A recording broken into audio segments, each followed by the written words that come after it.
Welcome back to the Racial Draft Podcast, where we change the complexion of the comic book universe, one draft pick at a time. I am your host, Michael Ford, with the final round of the season 8 Racial Draft, where we, do our thing. We do our thing. Hopefully, you've been following along. If this is your first episode, I apologize, but we are doing this race bending, race solidifying adventure that is the racial draft, where there are delegations, 10 of them, and they go pick by pick, picking characters to either hold on to or bring into the fold and reimagine with different racial and ethnic backgrounds. Let's dive right in.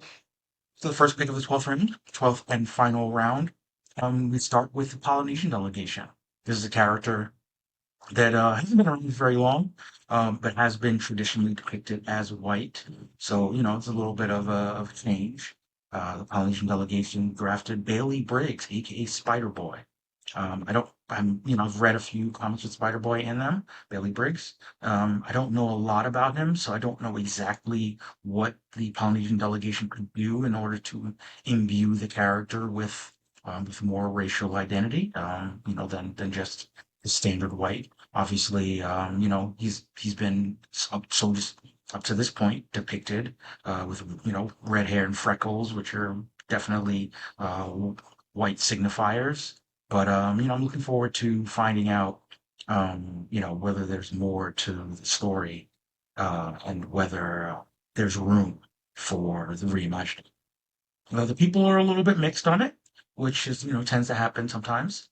66.6% approval rating for Polynesian Spider Boy. That's 33.3 strongly approve, 33.3% somewhat approve, and 33.3% somewhat disapprove. Moving on from that character to a character that has definitely been around for a lot longer, which sometimes presents some obstacles in terms of the reimagining. I would say in this instance, we're dealing with a character in Nathan Summers, aka Cable.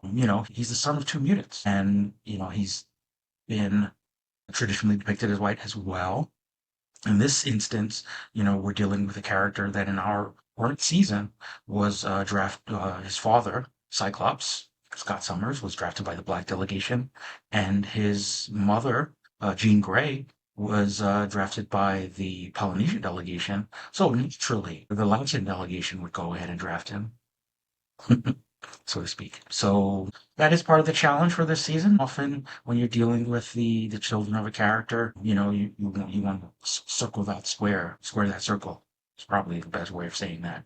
However, inside the Latin delegation, they traded for the character earlier in the season, and then they traded for him for the dynasty rights, and then they went ahead and drafted him in the main season draft. As far as I would love to hear the ways in which the Latin delegation would like to square that circle and imbue the character with Latin American or Latino identity. As of now, they have only picked a fan cast, B. Pardo, who's on the young side, for being honest, in terms of how we particularly think of Abel. He was chosen as the fan cast. One thing that we do, mentioned before, but I'll mention it again. We allow the voters, we allow the listeners to cast their votes as far as how they approve. Like I mentioned before, Bailey Briggs had a 66% approval rating. And where can you vote? Well, you can vote on Threads within 24 hours of the pick. You can vote on Twitter for the first week of the pick, and on Instagram and on racialdraft.com. These polls are open for the entire season. So get on in there, go to especially racialdraft.com. Get on in there, look at the old past picks, and vote and decide how you approve of these picks. In the instance of Latino Cable, 80% approval rating for Summers as a Latino. A little bit on the high side, as far as the fan cast of JD Pardo, only 74% approval rating, but still, not too bad, not too bad. And yeah, so that is Latino Cable. I got a lot to say, but except for the approval. The next pick from the Jewish delegation is the character that has already been, in a manner of speaking, racially drafted, but in a manner of speaking, a little bit not.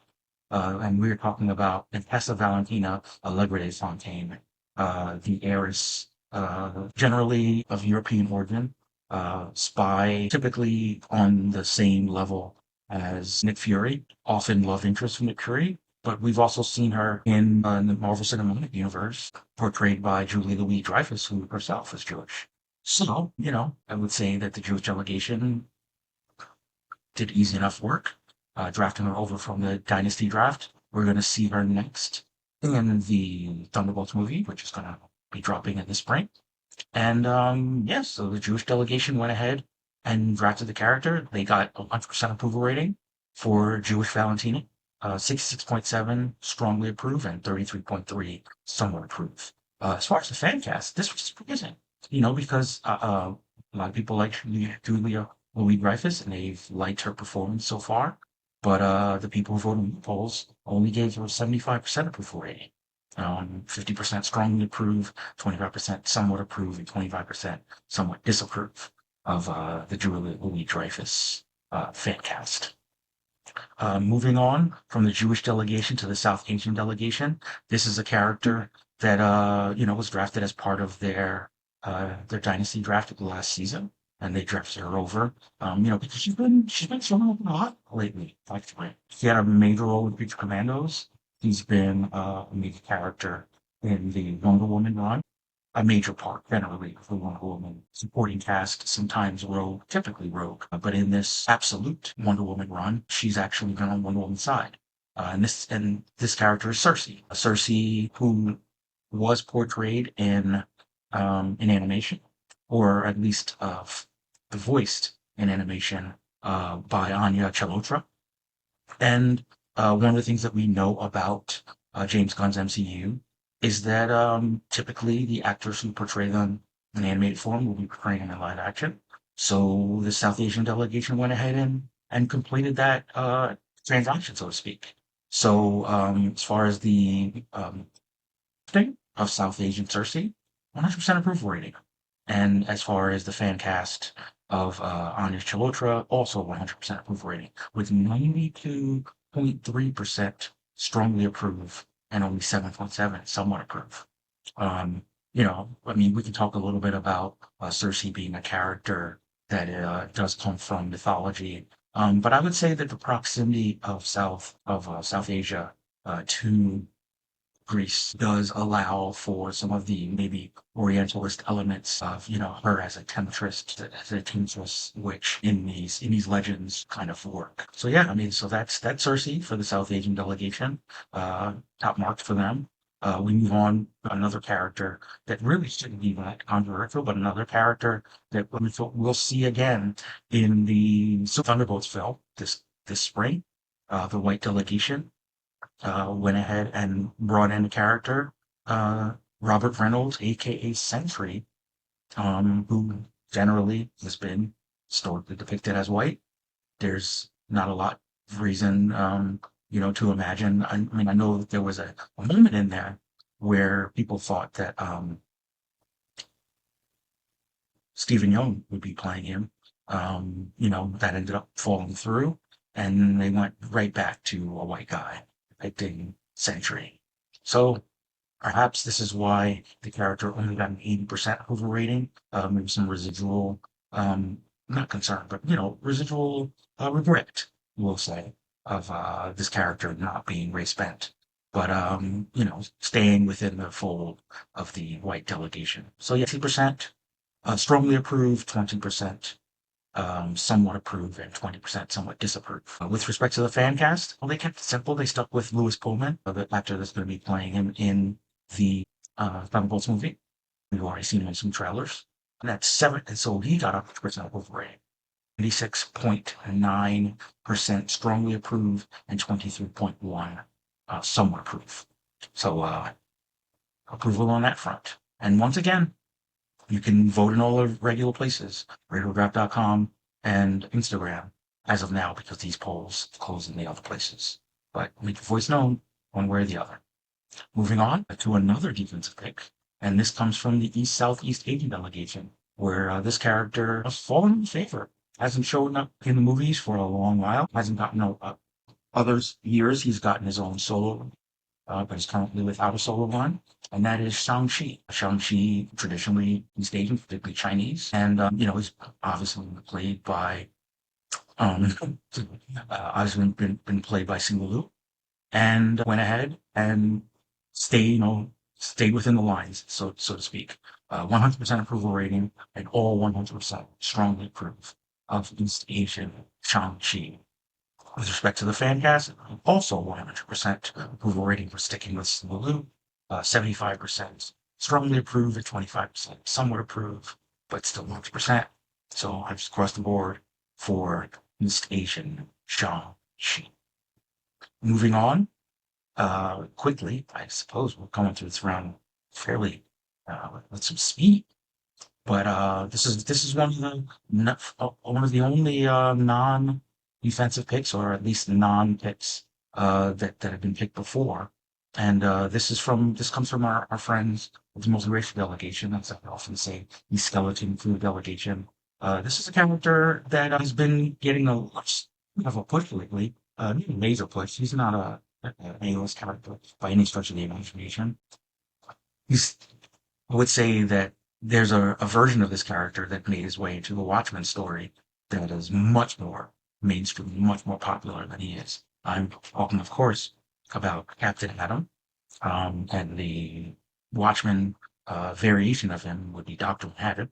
But as like I said, Doctor Manhattan much more mainstream, but Captain Atom is often along the same lines. He's a war hero who was framed for a crime, and because of that, was subjected to an experimental atomic um, experiment, experimental experiment. I know he's ultra powerful character with borderline godlike abilities, but still kind of a soldier at heart, and I would imagine that makes him a little bit less compelling.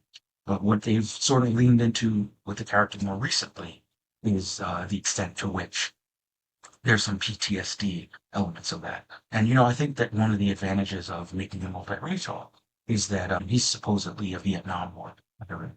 And that's one of the wars where PTSD for particularly the soldiers of African American descent went untreated, and played a major role in how the veterans of that war struggled to reintegrate. I would say that multiracial, having have as many military people are trying to navigate the different worlds of what it means to have a racial identity, but maybe also be seen as a soldier first. And I think there's a particular struggle with a multiracial character, one who has both black and white ancestry. So I do think that there's room for that kind of reimagining with Captain Atom that is not present if he's only white. And for that reason, shockingly, 100% approval rating for multiracial Captain Atom. 57.1 strongly approved, 42.3 somewhat approved of multiracial Captain Atom. With respect to the fan cast, Daniel Sunjata, who you might know from one of I can't remember which of the shows, the Chicago shows that are on NBC. He's again an actor of mixed white and black heritage. Typically, he's I would say definitely kind of looks the part in terms of physicality for the role, but not quite 100% approval rating, 80%, with the 20% strongly approving and 60% somewhat approving of Daniel Sunjata as moving on from the multiracial delegation to the Swana Mena, sometimes referred to as Middle Eastern North African delegation. And this is a character that was drafted as part of their dynasty and was brought into the main draft for the season. And this is Barbara Minerva, aka Cheetah. Now again, this is a character that is traditionally depicted as white. But I would say that because of the origins of this character being of the powers coming from a North African North African goddess, I believe. I think that there is something to um, the alter ego, Barbara Minerva, not necessarily being British of British origin. What I mean to say is British nationality, nationality, but not necessarily a British ethnicity. I think that there could be something to be gained by someone who grew up in Britain, but wanted to reclaim her heritage, and in doing so, be imbued with the powers of an African god. So I think that's an interesting element that can be added to the character, and I think that's a reason that the character could work as a Swana equivalent of the race band. And again, possibly shockingly, 100% approval rating for Swana Cheetah, 33.3 strongly approve, and 66.7 somewhat approve. There was also a fan cast that was presented. Nikhar Zedigan. I apologize if I, did not pronounce her name correctly. She's British. Speaks many languages. I those who may watch Picard in the Star Trek universe might know her very well as I think Picard's love interest. And I mean, I definitely think she could portray the role of a scientist, and she has the size and physicality. She's also been in some action roles, so I think that she could definitely fit the role and portray it very well. And the people agree with me. 2% approval rating with 50 strongly approving and 50 somewhat approving. So good on her. And getting into the home stretch, the final two of the final picks of the round. But this one's always been a struggle for me. Now, this is a character that was drafted by the Native American delegation in a previous season 5 actually. But this is Akihiro, Wolverine's son. Uh, he's been known as Daken. He's also been known as Fang. But now he is currently in Marvel. He's the Wolverine. He was killed recently and came back to life with a spirit of vengeance to go along with his Wolverine-esque claws and feral abilities. This is like, as I said before, traditionally he's been of mixed ethnicity, and in fact, Yakihiro is a Japanese name, and Daken is a Japanese word for mongrel. It's essentially, it's a derogatory term for mixed people, and I think that's one of the reasons that it's always been difficult to square this drafting for the Native American delegation, as such, because, so much of his identity is him being either Japanese or of mixed Japanese origin. So, not surprised that the approval rating is only at 50%. 16.7 strongly approving, 33.3 somewhat approving, 16.7 somewhat disapproving, and 33.3 strongly disapproving of Akihiro in the Native American delegation. But it's an interesting character that's been getting a lot of recent push as of late. So again, as part of the Wolverine, we'll potentially see big things with this character forward. And that brings us to the final pick of the round. This is another character that has been dynasty drafted that's coming over to the fold. Luke Thomas, the Signal. He used to be a Robin in the We Are Robin series, more crudely thought of as the Black One. However, I mean, that's what he is. He's the only black person to have worn the mantle of Robin. He also has transitioned away from the Robin identity to the Signal identity. He is a metahuman. Kind of wonky in terms of his powers. I call him the Light Knight because he does often operate in the daytime as opposed to the rest of the Bat family that operates at night. He has a modified Batman logo, and more recently, he's been working alongside the next Batman, the Black Batman, Jace Fox. Does remain to be seen whether that relationship will continue. I think it might, and it's going to be interesting to see what the future holds for Duke Thomas. As of now, he's been appearing a little bit more, very much in the Wayne Family Adventures webcomic, where he's basically been the co-lead for this current season. And of course, like I said before, he's been lately working alongside Jace Fox, and I think he's going to have a prominent role in the Power Company series, which just sort of got rolling in DC Comics. So, now's a good time to sort of invest in that Duke Thomas stock. We don't know yet if he will be coming over to another medium. I do not believe that he's actually shown up in any kind of animated series or in any kind of live action. So that is still a further level to be unlocked for the character. So as of now, he's really only been in one media, but there's potential for him to expand into other media. And when that happens, the black delegation will be there to capitalize, hopefully.